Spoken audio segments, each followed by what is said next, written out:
Nah, di Gaspol kita ada 6 step iklan Gaspol, ya. Yang pertama, memilih produk yang tepat untuk diiklankan. Yang kedua adalah menghitung budget hari beriklan. Yang ketiga, optimasi judul produk. Yang keempat adalah memilih kata kunci yang winning. Ya, yang kelima kita Gaspol 24 jam. Ya, 25 jam kalau perlu, teman-teman.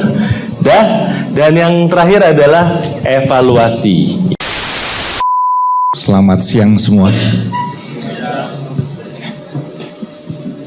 Mungkin beberapa udah nggak asing, nggak asing. Lihat di YouTube-nya Cerita Om Botak juga. Nama saya Yoas. Masih mungkin baru 10 tahun lebih lah ya untuk berjualan di marketplace. Kalau online sendiri sudah cukup lama. Saya dari tahun 2000 kalau nggak salah. Tahun 2000 sudah berjualan online karena memang interestnya di online dari awal, dari dulu banget interestnya banget di online. Jadi ya itu aja perkenalan singkat. Dan saya dengan Om Botak mendirikan agensi Gaspol Digital untuk handle iklan, terutama iklan marketplace. Itu aja sih.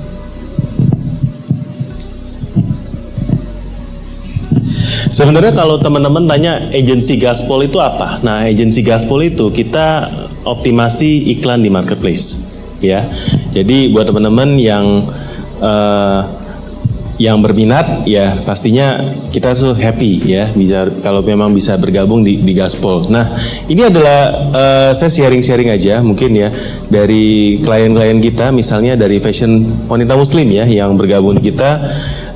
Peningkatannya cukup pesat ya, terutama di sini pada waktu event ya. Hari ini kita akan belajar metode Gaspol di mana kita bisa ya tadi Omnya bilang belajar dari Om Yowas gimana pada waktu event kenaikannya tuh bisa lebih daripada 2 kali lipat ya. Ya, karena di sini kita lihat dari grafiknya kenaikannya tinggi ya sampai ke atas ya. Jadi berarti lebih daripada 2 kali lipat untuk fashion muslim. Jadi naiknya kalau klien ini 600% atau 6 kali lipat ya. Dan di sini kita masuknya dari bulan 66 ya, dari 66 77-nya signifikan naiknya ya. Dan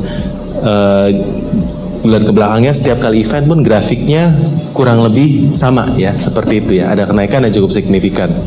Ya, dan ini adalah klien kita yang lain ya Om ya. Di sini juga sama, 10-10-nya juga melejit. Ya, jadi hari ini sekali lagi kita akan belajar satu pattern, bagaimana caranya kita bisa mengoptimasi iklan kita, terutama di marketplace, untuk bisa naiknya signifikan. Ya, terutama pada waktu event. Caranya gimana? Nanti kita akan kasih sharing metode Gaspol ya teman-teman. Ada 5-6 step dalam ini ya. Dan banyak klien kita pun nggak perlu waktu lama ya untuk melihat hasil optimasi kita teman-teman. Ya. Nah, ini adalah salah satu klien kita di perlengkapan rumah tangga. Jadi hasil optimasinya sudah lebih dari 6 bulan. Kalau sekarang mungkin udah masuk di 1 tahun ya. Ya Om ya. Di sini kita lihat perlahan demi perlahan, bulan demi bulan, ini omsetnya pun bisa naik secara stabil, ya naik terus. Bahkan nanti saya akan share di slide berikutnya. Desember ini pun mencapai all time high ya, karena 12-12-nya juga baik sekali, ya. Dan kalau 12-12-nya dan Desembernya omsetnya sudah all time high, kita cukup yakin Maret atau April nanti pas di peak Lebaran ini juga akan punya lonjakan yang luar biasa ya. Nah, fashion anak pun sama ya. Di sini kita masuknya. Dan pada waktu 11-11 dia bisa mencapai rekor, 12-12-nya pun sama ya. Dan ini klien kita berikutnya ya, tertinggi juga. Ini dalam 1 hari omsetnya bisa 200 juta ya. Jadi naiknya cukup tinggi. Nah, ya.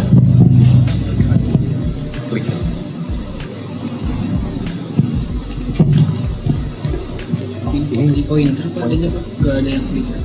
Kalau ini apa? Yang buat baterainya.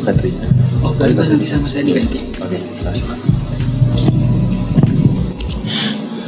Nah, di Gaspol kita ada 6 step iklan Gaspol, ya. Yang pertama, memilih produk yang tepat untuk diiklankan. Yang kedua adalah menghitung budget hari beriklan. Yang ketiga, optimasi judul produk.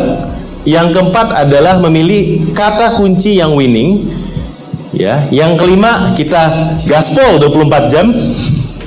Ya, 25 jam kalau perlu, teman-teman. Dan yang terakhir adalah evaluasi, ya. Nah, step pertama, kita masuk ke step pertama, ya, teman-teman. Metode simple banget, karena menurut saya iklan itu teorinya harusnya dibikin sesimpel mungkin. Yang susah itu nanti maintenance-nya, bukan setting iklannya. Ya, kalau setting awalnya itu sebenarnya simple banget. Pertama, jangan sampai salah pilih produk yang akan diiklankan. Oke, di sini ada 3 fokus produk: penjualan, profit, sama traffic. Nah, kalau teman-teman di sini, ya, saya sharing dulu ya. Penjualan itu berarti fokus sama produk-produk yang hero, ya, produk-produk yang omsetnya mayoritas daripada produk itu. Apa yang kedua? Fokus sama profit. Profit itu berarti fokus sama produk-produk yang profitnya paling besar, marginnya paling gede. Ya, karena biasanya ya teman-teman, kalau produk hero itu marginnya tipis, ya, itu sebenarnya produk pancingan supaya tokonya rame, ya. Tapi itu kalau diiklanin memang yang paling gacor, ya. Oke, jadi pada profit, jadi nggak melulu sama penjualan. Yang ketiga adalah produk-produk yang kita perlu kasih traffic, teman-teman. Produk mana yang perlu kita kasih traffic? Produk baru biasanya, ya, atau produk yang stoknya banyak. Ya, yang numpuk di gudang, yang perlu kita keluarin, ya. Nah, coba saya mau survei teman-teman di sini. Kalau untuk teman-teman, ya, boleh angkat tangannya, ya. Siapa teman-teman yang iklanin produk-produk yang penjualannya paling tinggi? Penjualan paling tinggi siapa? Ada penjualan paling tinggi? Ya, lumayan ya. Saya lihat ada kurang lebih 5.000 orang yang angkat tangan, ya. 5.000 orang angkat tangan. Kalau yang profitnya paling tinggi, yang pasti marginnya paling tinggi siapa? Ya, profitnya paling tinggi. Wah, ini aliran profit garis keras, ya. Yang profit paling tinggi, ya. Kalau yang profitnya tipis-tipis jangan, ya. Jangan, ya. Oke. Sekarang yang berikutnya, yang produk baru yang saya fokus iklanin. Soalnya kalau produk lama ngapain diiklanin lagi, kan udah rame. Yang produk barunya diiklanin siapa? Produk baru ada ya, 1, 2, 3, 4 ya. Sekitar 3.000 orang ya, kurang lebih ya. Nah, oke. Nah, jadi fokus iklan setiap seller itu beda-beda. Menurut saya semuanya valid dan semuanya tuh boleh. Ya. Iklan boncos pun boleh. Asalkan tahu tujuannya buat apa. Misalnya nih, teman-teman punya produk baru, mau diiklanin boncos, boleh nggak? Boleh. Kan mau kasih review buat produknya. Daripada CFO misalnya nggak amanah, misalnya, ya misalnya memang saya pengen iklanin, ya nggak apa-apa, yang penting ada dulu, ya. Ada satu lagi seller yang saya kenal, ya, memang mati-matian supaya produknya itu masuk ke dalam top kategori terlaris di Shopee, karena dia sendiri percaya kalau udah masuk top kategori di Shopee itu otomatis organiknya juga akan gacor, istilahnya akan gas, ya. Jadi dia walaupun udah laku, kalau kelempar dari 5 besar, diiklanin, dihajar terus, ya. Kalau udah masuk, udah ada penjualan, iklannya di-off-in. Jadi tujuannya supaya masuk terlaris. Boleh nggak? Boleh, ya, menurut saya. Tujuan setiap seller dalam beriklan itu beda-beda. Ya, jadi matriks-matriks yang nanti akan kita ajarkan itu sebenarnya untuk kita mengukur tujuan kita beriklan. Ya, dan dari kita percaya teman-teman harus paham, karena iklan ini adalah salah satu tools dalam jualan. Yang menurut saya toolsnya ini adalah tools yang penting sekali. Ini iklan itu menjadi semakin penting. Ya, kemarin ini saya ketemu sama orang dalam Shopee, ya, orang Shopee lah, ya. Ya, saya tanya, Om, gimana nih sekarang nih, ya? Kita lihat 2024 kemarin si TikTok sama Tokopedia gabung, ya. Shopee gimana? Ketar-ketir nggak sih? Ya, ketar-ketir nggak ya? Enggak sih Om, kita cukup ini pede katanya. Kenapa? Karena kalau kita lihat, ya, dari kita fokusnya tetap sama, tetap 3, ya, kalau dari Shopee sendiri, ya. Pertama, teman-teman bisa tebak fokus Shopee apa? 3 fitur Shopee yang akan jadi fokus. Pertama, video, ya, video. Atau bisa dibilang affiliate-nya mereka, social media affiliate-nya mereka. Affiliate kalau teman-teman lihat sekarang menjadi satu topik yang cukup membuat puyeng seller, karena kenapa kalau saya live sepi, kalau affiliate live-nya rame, ya kan? Padahal followernya jauh lebih banyak saya, kenapa dia bisa dikasih traffic yang bagus, ya? Kenapa toko saya kalau saya klik ditempelin sama live lagi affiliate terus, ya kan?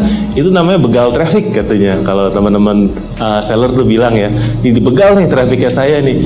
Udah saya ngiklan, orang klik iklan saya, dia nonton live affiliate, saya harus kasih komisi ke affiliate juga. Nah ini nggak adil, ya. Makanya live lagi banyak pembenahan sih dari sisi Shopee-nya ya. Shopee itu memang 1-2 bulan ini bahkan di iklan ini kita juga curiga kalau lagi banyak perubahan algoritma bahkan di iklan itu sendiri. Jadi live tadi affiliate ya, atau Shopee video. Yang kedua live, pasti live ini. Yang ini menjadi fokus Shopee tahun ini, bahwa mereka mau nge-push banget di live-nya. Dari akhir tahun lalu sampai sekarang, live ini menjadi salah satu faktor supaya toko kita rame. Dan yang ketiga, iklan. Ya pasti iklan. Iklan ini masih menjadi fokus. Ya, live juga ya dinamikanya juga lumayan ya. Dari 1 bulan ini banyak yang live rekaman pada kena begal juga. Dan kita sendiri juga dari hasil analisa sih ya, bukannya Shopee bisa ngedetek rekamannya, tapi kalau dari saya sih pribadi bilang affiliate-nya nggak seneng kalau kita rekaman, seller. Ya, jadi yang report tuh biasanya orang sih. Jadi kalau teman-teman yang main Shopee rekaman, nanti main Shopee pakai live pakai rekaman looping, ya itu biasanya dihajar sama affiliate sih. Ya, jadi algoritmanya lagi kayak gitu. Ya, 3 ini ya. Jadi live, affiliate, sama iklan. Nah, topik live sama affiliate saya nggak akan bahas hari ini karena kita fokus di iklan aja ya. Mumpung ada 2 master hari ini, kita akan fokus soal iklan. Tapi teman-teman kalau mau belajar soal live, soal affiliate, kita 7 Februari ada kelas yang khusus bahas live sama affiliate. Ya, 7 Februari tapi di Jakarta ya. Dan nanti ada 2 hari workshop tentang iklan, live, dan affiliate, kita gabungin 3. Sama memang sama agency live sama agency official live-nya Shopee. Ya. Tujuan iklanmu bergantung pada apa? Ya, tadi kan udah ada 3 fokus iklan ya. Jadi tujuan iklannya bergantung sama margin produk kita. Ya. Jadi kalau margin produk, tentunya kita pengen yang marginnya besar, iklannya lebih di-push. Ya, yang marginnya tipis, ya tipis-tipis aja iklannya. Ya, misalnya pakai iklan produk serupa aja kalau nggak masuk misalnya. Ya. Yang kedua, tujuan iklannya bergantung sama tahap toko. Apakah kita ada toko baru, lagi mau scale up, atau toko yang sudah mature, kita berasa toko kita sudah menguasai market share, jadi iklannya tipis-tipis aja, tapi dioptimasi dengan cara-cara yang lain. Ya. Tujuan iklannya bergantung sama SDM dalam iklan. Kalau teman-teman SDM-nya kurang dalam iklan, mungkin mau pakai otomatis aja juga menurut kita ya nggak ada salahnya juga. Balik lagi ke tujuan iklan. Ya, saya nggak harus otomatis atau manual sebenarnya. Tapi kalau teman-teman mau gaspol, ya mau ikut metode gaspol, kita sarankan manual dibanding otomatis. Ya itu. Ya. Tujuan iklan juga bergantung sama fokus dan stok barang. Kalau stokmu banyak, pasti boncos pun kamu akan terus ngiklan. Ya. Tapi kalau stokmu dikit, ya nggak usah diiklanin. Nggak usah diiklanin, nggak laku. Ngapain kita iklanin kalau stoknya dikit? Apalagi nanti kalau udah mau lebaran ya, teman-teman bisa salah prediksi untuk barang ya, dikira karena ada pemilu sepi tiba-tiba rame ya. Yang itu kan yang kita doakan kan ya, rame. Kalau rame teman-teman tokonya ya jangan iklannya matiin semua, benar. Ya salah, karena saya kadang-kadang bingung sama seller ya, tahun lalu misalnya udah rame nggak kekejar pesanannya, iklannya masih jalan. Ya jangan. Kalau udah rame nggak kejar overload, iklannya harap dimatikan. Ya. Jadi tujuan beriklan kan supaya rame. Kalau udah rame nggak ke handle, matiin iklannya. Ya, jangan sampai kita buang-buang duit. Ya, tujuan iklan juga bergantung sama apakah kita brand sendiri atau distributor. Kalau teman-teman yang brand sendiri, balik lagi boncos pun nggak masalah. Tapi kalau distributor, masalah. Ya, saya boncos, saya mau gedein brand, ternyata itu brand orang beli sama distributor yang lain, ya. Atau nanti gimana? Tapi teman-teman harus pahami kenapa teman-teman mau beriklan, dan itu akan menentukan cara main iklannya seperti apa. Ya, pertama kita mau lihat dan mau filter produk mana yang akan diiklankan. Jadi teman-teman untuk melihat ini kita mau lihat apa yang kita sebut dengan konversi produk. Ya, teman-teman bisa dicek di sini. Di periode kita pilih performa, lalu dicek di konversi produk.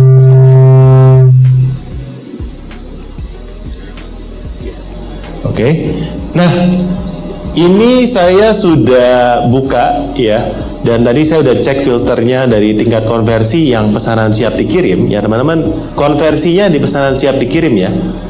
Di sini ada beberapa, mudah-mudahan teman-teman kebaca ya, kalau nggak boleh pindah ke depan ya, karena kita bakal buka dashboard juga kecil-kecil ya. Nah, konversi produk 1, 2, 3, 4, 5. Ada yang kebaca? Nah, kalau dari 5 produk ini, produk mana yang akan dipilih? Coba bisa bantu. Nomor berapa? Kenapa nomor 3? Konversinya paling besar ya. Berarti teman-teman paham ya di sini ya. Nah, kalau gitu pertanyaannya, produk yang konversi paling kecil yang 1,25 boleh diiklankan atau tidak? Boleh diiklankan nggak? Itu nggak boncos? Boncos nggak kalau diiklankan ini? Hah? Tergantung ya. Ya, kalau Om Gani biasa bilang bisa dihitung dari max CPC-nya dulu ya. Ya, atau saya bilangnya max speed aja ya, tapi sebenarnya kurang lebih dites nanti, dites dulu. Selama acosnya masuk, selama efektivitas iklan masuk, bahkan mau konversinya 0, bisa dicoba.